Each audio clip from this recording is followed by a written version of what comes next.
Ці видовищні кадри під час битви за Вугледар у 2023 році облетіли буквально весь світ.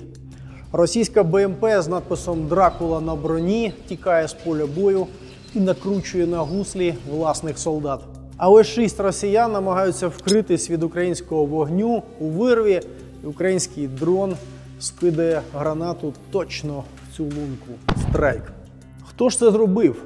Які українські герої все це зняли, знищили окупантів і зупинили російську атаку? Цієї інформації в інтернеті раніше не було, але зараз вперше ми вам покажемо героїв та історію цього унікального бою. І навіть більше. Російський солдат Руслан Файзудінов, учасник цього бою, саме він був в БМП «Дракула» під час цього бою, і саме він дав наказ тікати по трупах своїх товаришів.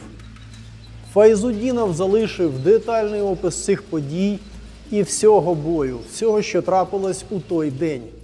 Так, 6 лютого 2023 року ударна група 1-го мотострілецького батальйону «Алга» 72-ї бригади ЗС РФ намагалася прорвати українські позиції під Вугледаром. Але на їх шляху стали воїни 52-го окремого стрілецького батальйону Збройних сил України з Івано-Франківська. І ось ви зараз подивитесь унікальну історію, унікального подвигу очима українських героїв і словами російських окупантів. Все відео, яке ви тут бачите, знято на цих позиціях українськими аеророзвідниками.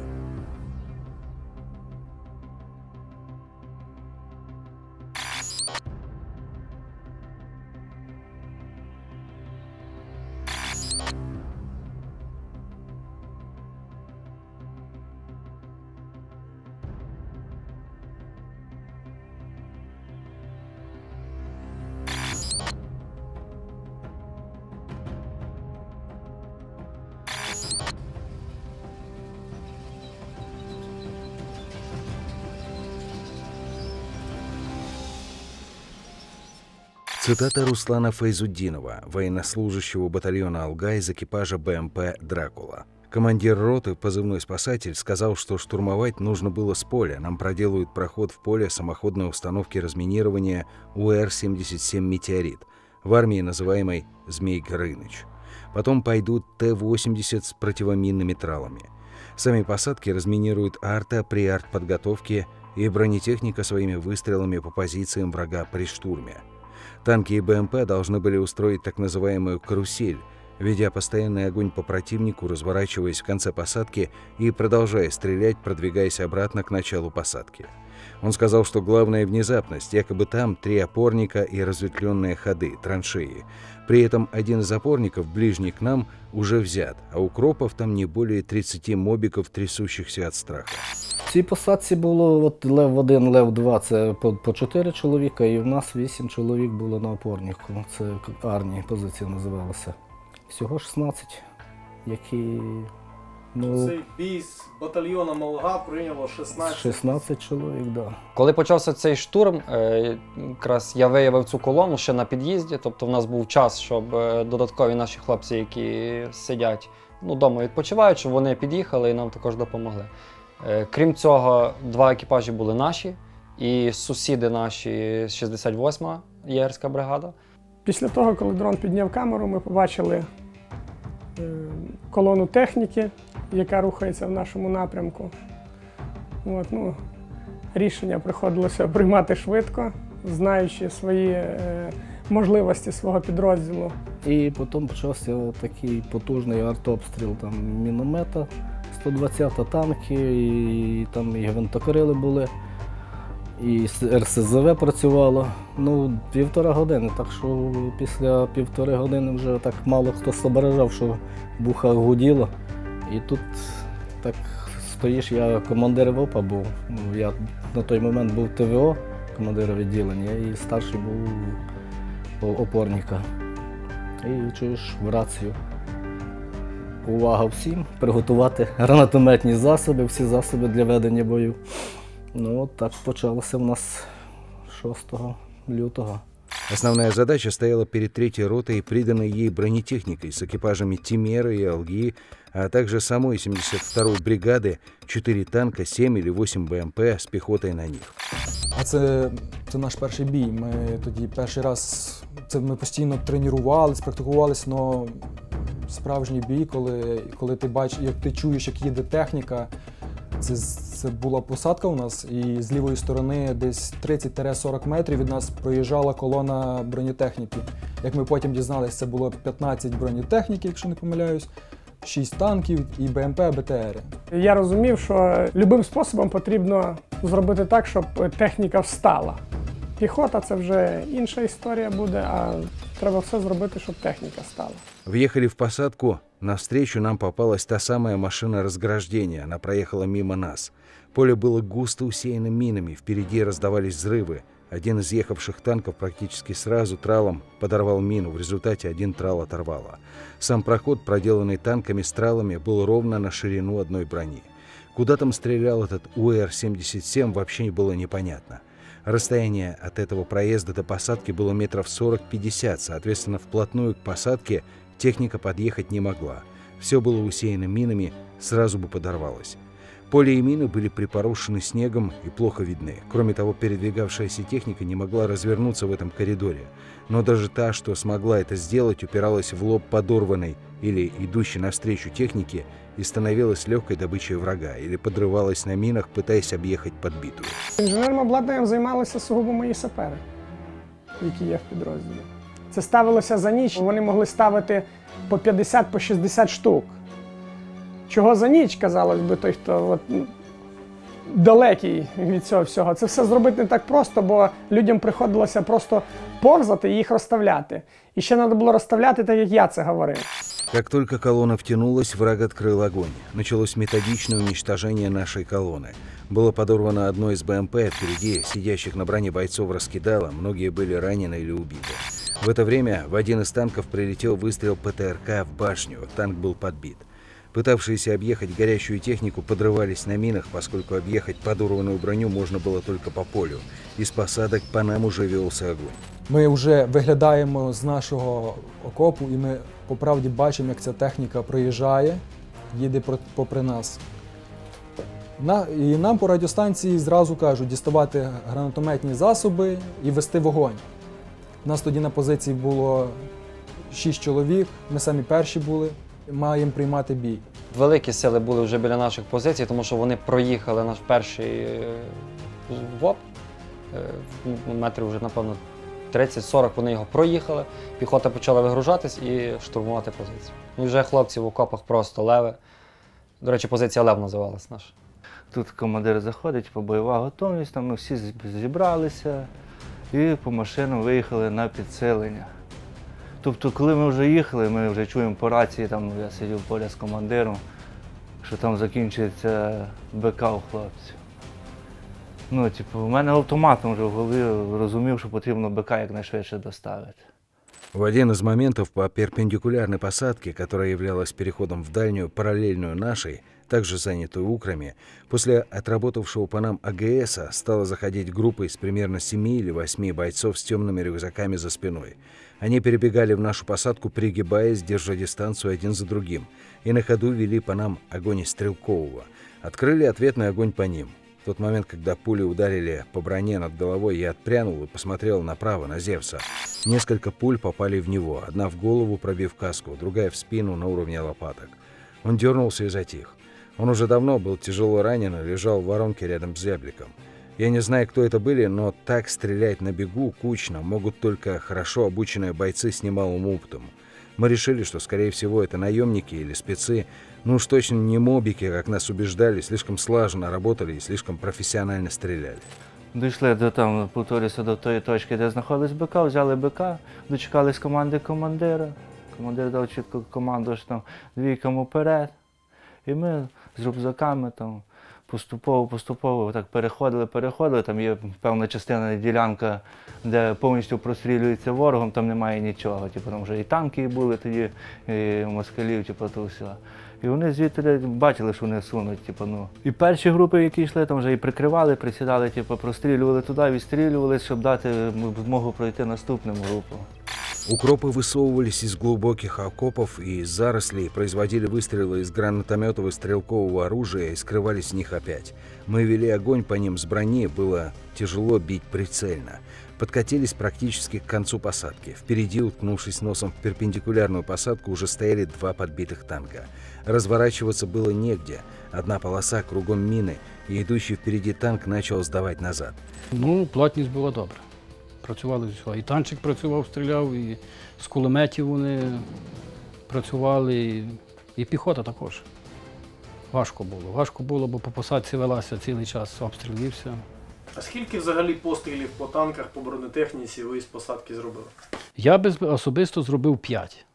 Я тоді взяв РПГ, зарядив його, і за допомогою свого товариша, який мене прикривав, стріляючи в противника, я зміг зайти за нього і все-таки нанести декілька вистрілів з РПГ. Я вистрілив, вже адреналін в крові, я вже другий снаряд знову стріляю, ще один снаряд стріляю. Гранатометник вистрілив. Перший заряд, вже не пам'ятаю, перший чи другий, він просто ще не встиг звестися, він просто вдарився, відскочив і зірвався вже в посадці. А другий постріл, він якраз вцілив під башню йому попав, оцьому розміновувачу. Танкостралом? Так, танкостралом, його заклинило, башню його перекосило.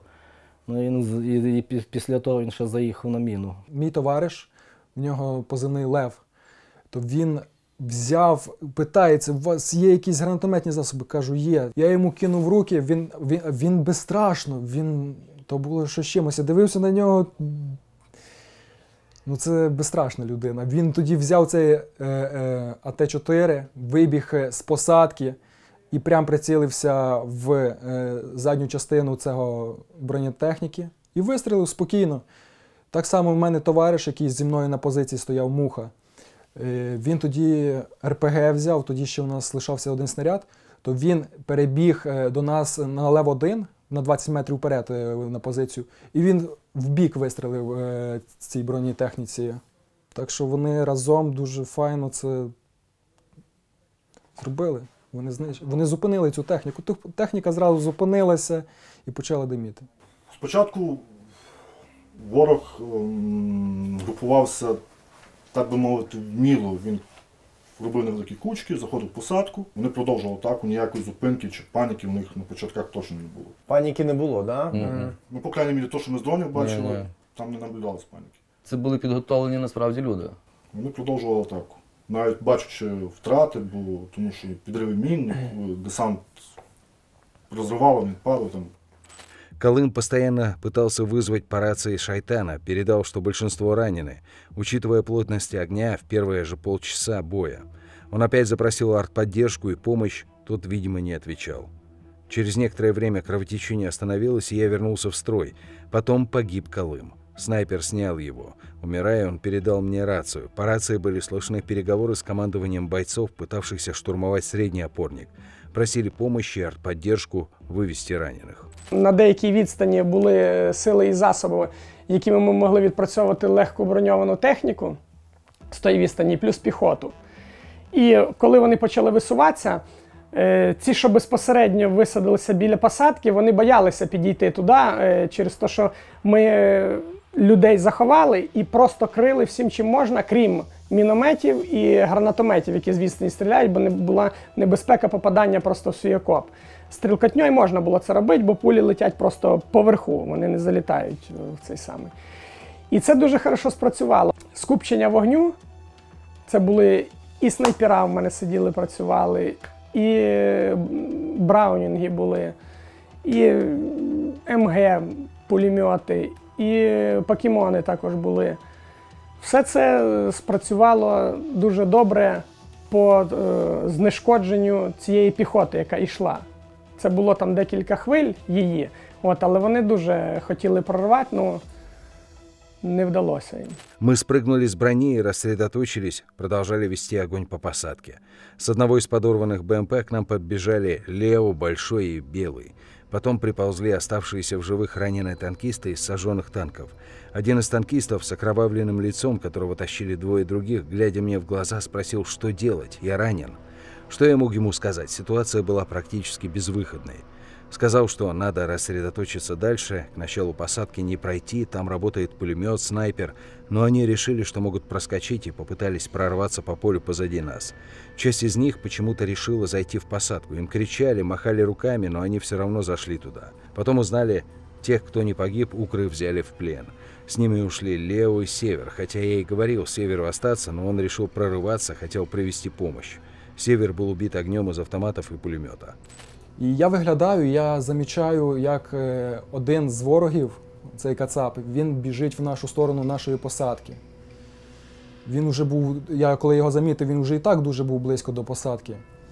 І я якраз тоді РПГ тримав в руках, я викидаю РПГ, беру автомат, а він мене бачить ніби, але він не стріляє, він хоче прямо забігти в бліндаж, він його оббігає, щоб зайти прямо по сходам. І я тоді, я не знаю, там якісь долі секунди, напевно, були, і веду по ньому вогонь. Так що він прямо переді мною упав. Він якраз мав вступати на сходи, але він не вспів, і він просто завалився переді мною. Я почув, що він якісь звуки видає, він щось руками почав робити. Я думав, що він там чи гранату має, чи що. І я зразу перезаряджаю магазин, і довелось мені його добити, бо я не знав, що в нього іменно було в руках. От нам по радіостанції каже, командир каже, до вас кацапи в посадку біжуть. І ми з товаришем, позивний в нього Муха, ми з ним разом піднялися з окопу, ну точніше вилізли з бліндажа, подивилися, і ми по правді побачили, як у нас ззаді, в тилу, повзає один з ворогів, один кацап. Але прям повзає на колінах, на локтях, і ми не розуміємо, і я бачу, що він без зброї. Він був без нічого. І я такий цілюсь його, тримаю на прицілі, і товариш каже, чекай, будемо брати в полон його. Кажу, без проблем. І він каже, іди сюди, тому кацапу. Кацап не розуміє. І я на кацапському ламаному, давай, іди сюди. І типу, ми його підганяємо, він каже, я ранений. Як ми потім дізналися, все-таки дрон файно попав і попав йому прямо в дупу. Вони засіли між двома нашими позиціями. Ми дронами зрисували їх, що вони там. Хлопці, тобто другий екіпаж, який працював зі скидами, почав вогонь на них скидувати. В них одразу був один 300-й, тому що прямо попадання було. Він до нас доповз, мій товариш йому сказав, роздівай, типу, знімай верхній одяг, щоб, не дай Бог, щось у нього не було в кишенях. Він зняв верхній одяг, ми його затягнули до себе, він вже був дуже близько до нас, ми його лише за руки взяли, в бліндаж затягнули, зв'язали йому руки, закинули його в бліндаж. Ну і там потихоньку почав встихати бій. І я йому задавав питання, як тебе звати, хто ти. Він такий каже, я ранений, мене звати Руслан, мені 23 роки, і мене сюди насильно завели, я хотів втекти, я не хотів воювати. Я їхав на поїзді, хотів звідси втекти, але мене зловили з поїзда і мене в штрафбригаду взяли. Я питаю, які в тебе задачі були? Він мені каже, наша задача була розмінувати поле і зайняти ваші посадки. Але він тоді такий, ми з ним вже побули декілька хвилин, я дивлюсь на нього, а він радий, що він вижив і що він попав в полон. Він каже, ребята, спасибо, що мене в полон взяли, дуже вдячний чомусь був, якась така в нього була реакція, для нас дуже дивна. І наш побратим якраз з Лева 1 на Лев 2 вертався. І ми кажемо йому, ми взяли в полон одного. Він каже, ми теж взяли в полон спереді там. Кажу, як там? Каже, це капець, ми його зв'язали, тримаємо на прицілі, але він такий довольний, як ваш. І ми в шоці сидимо, вони такі раді, що їх хоч в полон взяли, що їх не вбили іменно в бою. Так, полонені були взяті 2 чоловіка. Це Кочев Роман Олександрович 83-го року, Широбоков Руслан Сергійович 99-го року народження, село Єлово, Єловський район, Пермська область. Обоє вони мобілізовані, тільки єдине перший, цей що старший, він відбував покарання в місцях позбавлення волі. Ну, це вже потім виявилося трошки пізніше, при допиті. От. Але розповідали, що, звісно, в них там нема БК. Це цих 2 чоловіка, які розміновували наші мінні поля, їдучи танком з тралом. От. Ми побачили екіпаж цього танчика. Вони повискакували, зразу заскочили в посадку. Бо я дивився телефони в одного і в іншого. Цей менший, що сидів, в нього я зразу зрозумів, що телефон не його, бо фотографії були там сімейні, які його абсолютно не стосувалися. Я так зрозумів, що це його співслужбовця, з яким вони були в одному підрозділі, десь він, видно, потягнув. БМП-1 с надписью «Дракула», на которой я находился, шла в начале колонны. На броне были бойцы моего 3-го взвода. Колым погиб в этом бою, Зевс погиб в этом бою, Север погиб в этом бою, Мутабор был тяжело ранен в этом бою, Рассел, башенный стрелок БМП, был ранен в этом бою, Мехвод БМП, позывной я не помню. Танки были впереди и рассредоточены по колонне. То був цей БМП, Дракула і танк. І там вони ще гуділи. Метрів 40, 30-40, до 50 максимум. Ну, бо я до нього підходив ще десь метрів 10-15, підходив в поле, так виходив, щоб трошки, не зовсім, але. Вони теж вели по вас вогонь? Та стріляли, але хлопці мене прикривали. Я їм крикнув, прикривайте, вони зразу мене прикривали. Я бачив, що за тим БТРом та піхота. Але щось там серйозного я аж такого, що він міг поїхати, я не думав, не бачив. Та піхота щось там крутилась, ми по ній працювали. А ще по ній дуже я бачив добре, як наш дрон працював, як скинув туди F-ку. То якраз на очах все было, я бачив то. Потом был тяжело ранен Большой. Белый пополз к нему на помощь, хотя Зяблик и пытался остановить его. Укры только этого и ждали, но он все равно бросился на помощь умирающему другу и погиб, спасая его. Они застрелили его сразу. Помню, еще пулемет стрелял уже по безжизненным телам, нашпиговывая их свинцом. Так погибли и Большой и Белый. Я вів суто ефективний вогонь. Бачив, стріляв. Рожків 6. Я ж не стріляв там, коли не бачив кудись. І... щось бачу там, бачу, шолом терчить, щось рухається, ще щось. Накидав там, одиночно і все. Ця Дракула, вона стала, і ми не знали, вроді по ній нічого не попало. А вона стала і стоїть. Ми ж давай на неї бачимо екіпаж, мехводіша та колупається там в себе за кермом. Але вона, по те, що ми бачили з коптера, не заведена була. Вона заглохла, тому що після цього ми побачили, коли вона завелась, і ті кадри, де вона давить своїх, це перед цим ми побачили, як вона завелась, тому що, ти бачиш, коли машина заводиться, вихлоп йде. І біля цієї Дракули було скупчення противника, по кому одразу почали відпрацьовувати скидами. Так, наводили туди арту, були поруч попадання, вогами попадання, в них було 200, 300. Один із них почав прикриватися своїм товаришам, трупом, почав прикриватись від вогів. Потом прилетели беспилотники, целый рой. Некоторые из них корректировали огонь арты, другие сбрасывали различные боеприпасы на технику и штурмующих бойцов. Остатки колонны просто попали в капкан, из которого уже не было выхода. Подбитая броня заблокировала выход.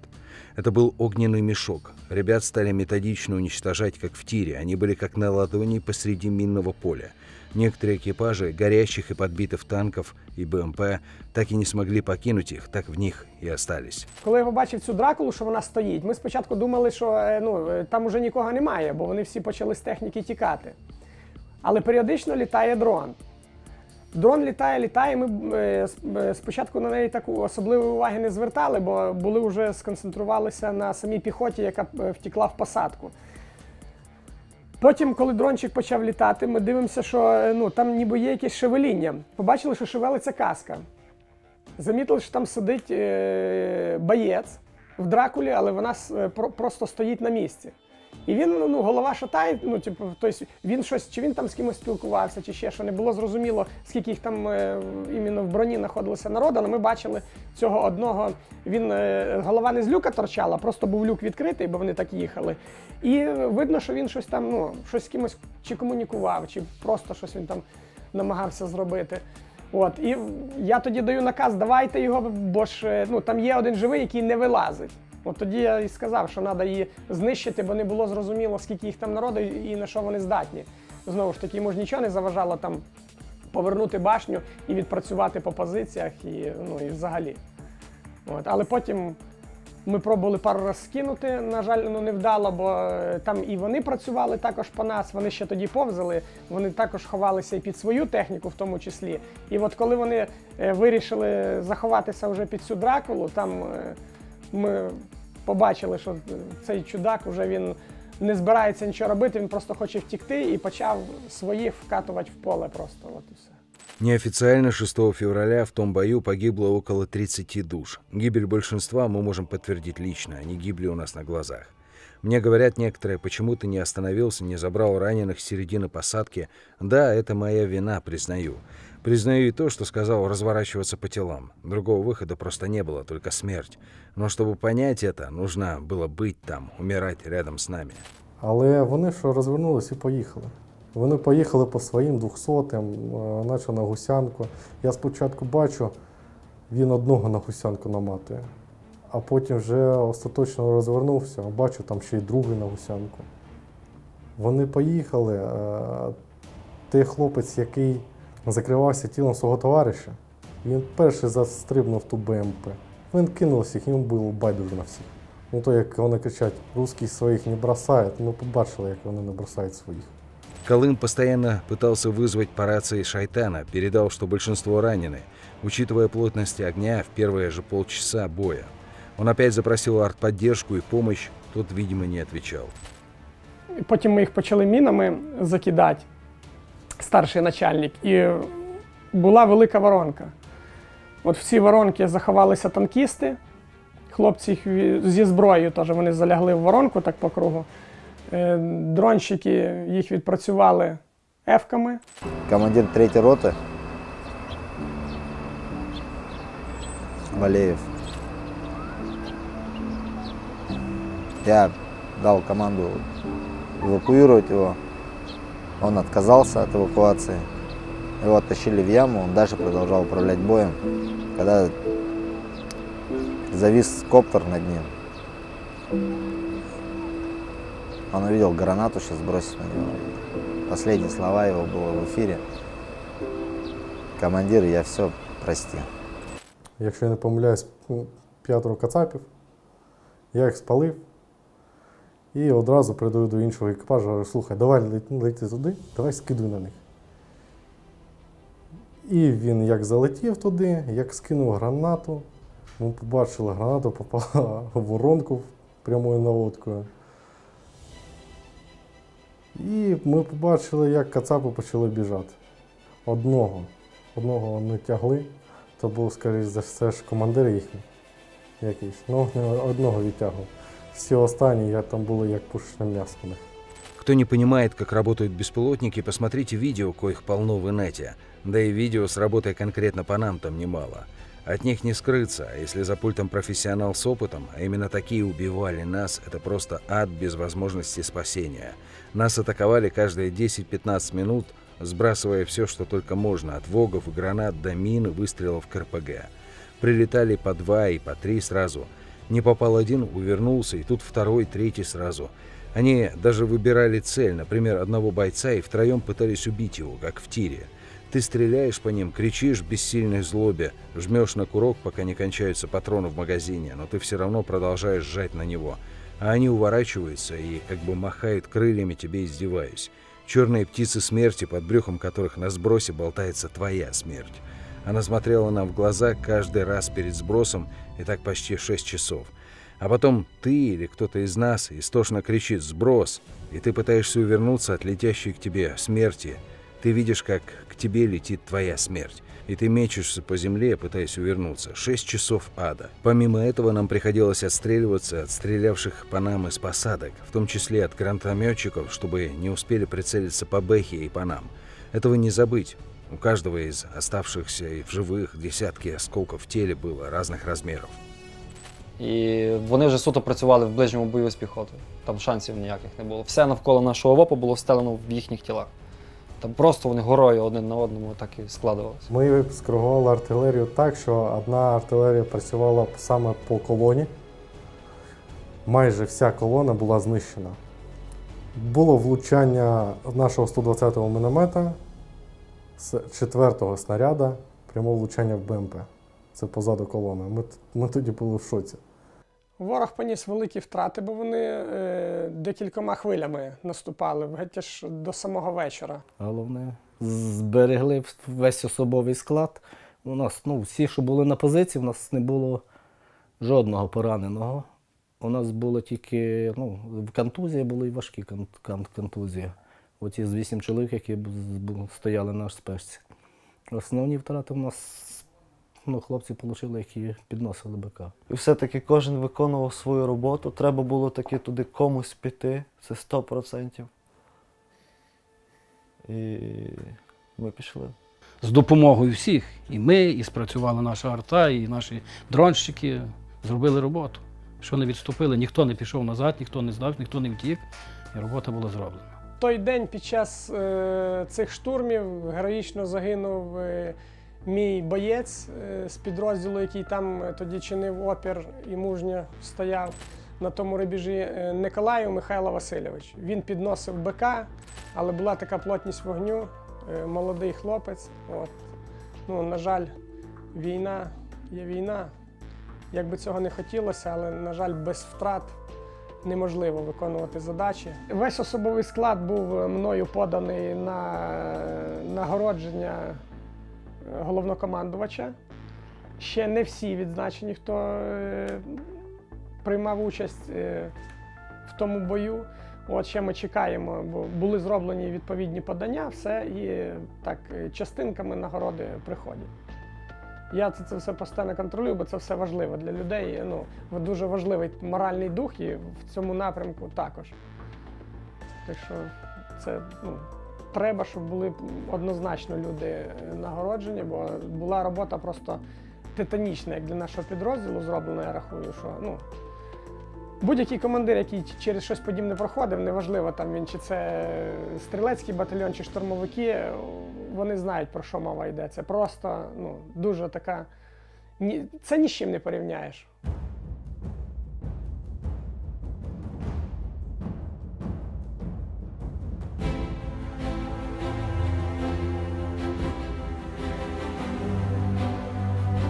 Друзі, подивіться, будь ласка, в обличчя цих українських патріотів. Це прості мирні люди, всі до одного, люди мирних професій.